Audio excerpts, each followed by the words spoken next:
दोस्तों, एक बार फिर से स्वागत है आप सभी का आपके अपने favourite English learning channel scholar English पर।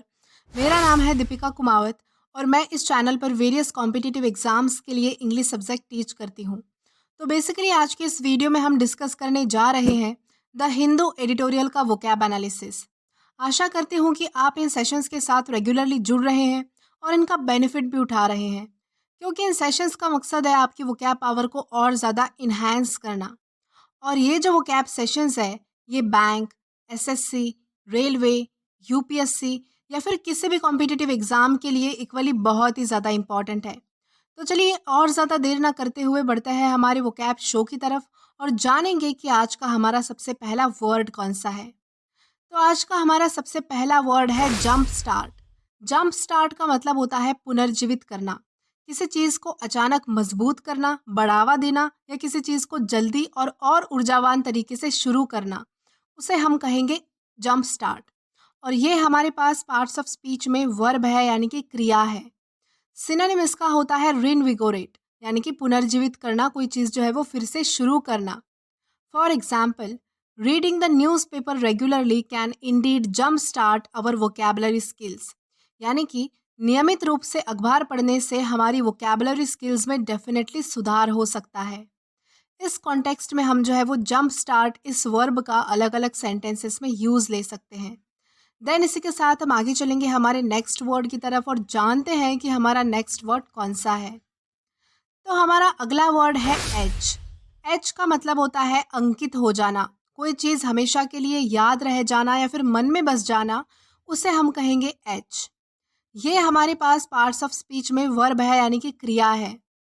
सिनोनिम इसका होता है इम्प्रिंट या फिर एनग्रेव, यानी कि अंकित होना, कोई चीज़ मन में बस जाना, याद रह जाना।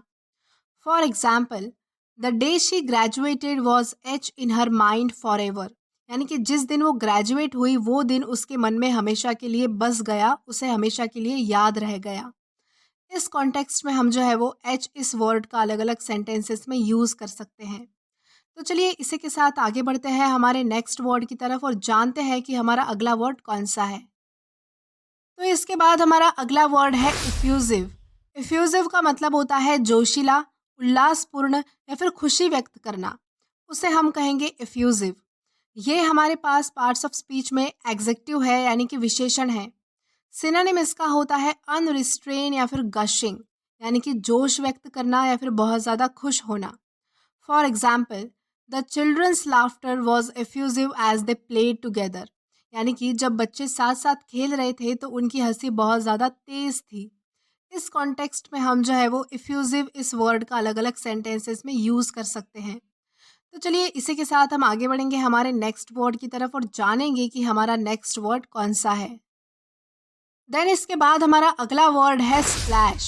स्प्लैश का मतलब होता है सनसनी, कोई चीज़ बहुत ज़्यादा चर्चा में होना, जिसके बारे में बहुत ज़्यादा डिस्कशन किया जाता है, उसे हम कहेंगे स्प्लैश। ये हमारे पास पार्ट्स ऑफ स्पीच में नाउन है। सिनोनिम इसका होता है सेंसेशन या फिर इम्पैक्ट, यानी कि सनसनी या फिर प्रभाव, कोई चीज़ बहुत ज़्यादा चर्चा में होना, बहुत ज़्यादा उसके बारे में बात की जाना। For example, the new restaurant opening was a splash, यानी कि नए रेस्टोरेंट का उद्घाटन बहुत ही चर्चा में था। इस कॉन्टेक्स्ट में हम जो है वो स्प्लैश इस वर्ड का अलग अलग सेंटेंसेस में यूज़ कर सकते हैं। तो चलिए इसी के साथ हम आगे बढ़ेंगे हमारे नेक्स्ट वर्ड की तरफ और जानेंगे कि हमारा नेक्स्ट वर्ड कौन सा है। देन इसके बाद हमारा अगला वर्ड है रिमास्टर। रिमास्टर का मतलब होता है सुधार करना या किसी चीज़ की गुणवत्ता बढ़ाना, उसे हम कहेंगे रिमास्टर। ये हमारे पास पार्ट्स ऑफ स्पीच में वर्ब है, यानी कि क्रिया है। सिनोनिम इसका होता है एनहांस या फिर अपग्रेडेड, यानी कि किसी चीज़ में जो है वो सुधारना करना। For example, many new techniques were use in the remastered version of the music, यानी कि म्यूज़िक के रिमास्टर वर्जन, यानी कि सुधारित वर्जन में कई नए पहलुओं का इस्तेमाल किया गया यूज़ किया गया। इस कॉन्टेक्स्ट में हम जो है वो रिमास्टर इस वर्ड का अलग अलग सेंटेंसेस में यूज़ कर सकते हैं। देन इसी के साथ हम आगे चलेंगे हमारे नेक्स्ट वर्ड की तरफ और जानेंगे कि हमारा नेक्स्ट वर्ड कौन सा है। देन इसके बाद हमारा अगला वर्ड है एंटी क्लाइमेटिक। एंटी क्लाइमेटिक का मतलब होता है निराशजनक, किसी चीज़ का निराशजनक अंत होना, उसे हम कहेंगे एंटी क्लाइमेटिक। ये हमारे पास पार्ट्स ऑफ स्पीच में एग्जेक्टिव है यानी कि विशेषण है। सिनोनिम इसका होता है डिसअपॉइंटिंग या फिर डिससेटिस्फाइंग यानी कि दुखी होना, असंतुष्ट होना या फिर निराश होना। For example, the end of the movie was really anti climatic यानी कि जो मूवी का जो एंड था वो बहुत ही ज़्यादा निराशजनक था, दुखी करने वाला था। इस कॉन्टेक्स्ट में हम जो है वो एंटी क्लाइमेटिक इस वर्ड का अलग अलग सेंटेंसेस में यूज़ कर सकते हैं। तो चलिए इसी के साथ हम आगे बढ़ेंगे हमारे नेक्स्ट वर्ड की तरफ और जानेंगे कि हमारा नेक्स्ट वर्ड कौन सा है। देन इसके बाद हमारा अगला वर्ड है एंथ्रॉल।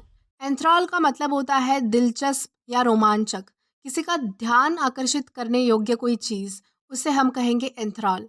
ये हमारे पास पार्ट्स ऑफ स्पीच में एग्जेक्टिव है यानी कि विशेषण है। सिनोनिम इसका होता है कैपिटिवेटिंग या फिर एक्साइटिंग यानी कि जो चीज़ बहुत ज़्यादा रोमांचक होती है, हमारा ध्यान खींचती है, उसे हम कहेंगे कैपिटिवेटिंग या फिर exciting. For example, her enthralling performance received a standing ovation from the crowd यानी कि उसके मनमोहक प्रदर्शन को भीड़ में खड़े होकर तालियां मिली। इस कॉन्टेक्स्ट में हम जो है वो एंथ्रॉल इस वर्ड का अलग अलग सेंटेंसेस में यूज़ कर सकते हैं। तो चलिए इसी के साथ हम आगे बढ़ेंगे हमारे नेक्स्ट वर्ड की तरफ और जानते हैं कि हमारा नेक्स्ट वर्ड कौन सा होता है। देन इसके बाद अगला वर्ड है ब्रॉडन द होरिजॉन। ब्रॉडन द होरिजॉन का मतलब होता है ज्ञान में वृद्धि, किसी के ज्ञान, अनुभव या समझ में बढ़ोतरी होना, वृद्धि होना, उसे हम कहेंगे ब्रॉडन द होरिजॉन। और ये एक ईडियम है।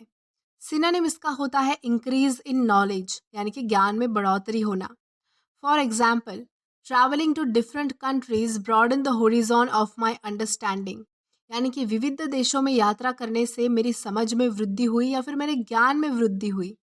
इस कॉन्टेक्स्ट में हम जो है वो ब्रॉडन द होरिजॉन इस ईडियम का अलग अलग सेंटेंसेस में यूज़ कर सकते हैं। देन इसी के साथ हम आगे बढ़ेंगे हमारे नेक्स्ट वर्ड की तरफ और जानेंगे कि हमारा नेक्स्ट वर्ड कौन सा है। देन हमारा अगला वर्ड है कन्वीन। कन्वीन का मतलब होता है एकत्र आना या इकट्ठा होना। और ये हमारे पास पार्ट्स ऑफ स्पीच में वर्ब है यानी कि क्रिया है। सिनोनिम इसका होता है असेंबल या फिर गैदर यानी कि एकत्र आना, इकट्ठा होना, जमा होना। For example, the teachers convene in the staff room यानी कि सभी शिक्षक जो है वो स्टाफ रूम में एकत्रित हुए। इस कॉन्टेक्स्ट में हम जो है वो कन्वीन इस वर्ड का अलग अलग सेंटेंसेस में यूज़ कर सकते हैं। देन इसी के साथ हम आगे बढ़ेंगे आज के हमारे लास्ट वर्ड की तरफ और जानेंगे कि आज का हमारा लास्ट वर्ड कौन सा होता है। तो आज का हमारा लास्ट वर्ड है जम्बरी। जम्बरी का मतलब होता है उत्सव या पार्टी, आम तौर पर भव्य और शोरगुल वाला, उसे हम कहेंगे जम्बरी। और ये हमारे पास पार्ट्स ऑफ स्पीच में नाउन है। सिनोनिम इसका होता है सेलिब्रेशन या फिर party. For example, students organised a jamboree to celebrate the end of exams यानी कि छात्रों ने परीक्षा अंत होने का जश्न मनाने के लिए पार्टी ऑर्गेनाइज की, सेलिब्रेशन किया। इस कॉन्टेक्स्ट में हम जो है वो जम्बरी इस वर्ड का अलग अलग सेंटेंसेस में यूज़ कर सकते हैं। तो दोस्तों आज के लिए बस इतना ही। अगर आपको वीडियो पसंद आया हो तो do like this video, subscribe the channel and share as much as you can. और अगर आपने इससे पहले वाला सेशन नहीं देखा है तो आप यहाँ पर क्लिक करके वो वाला सेशन भी देख सकते हैं। Till then keep learning. Thank you.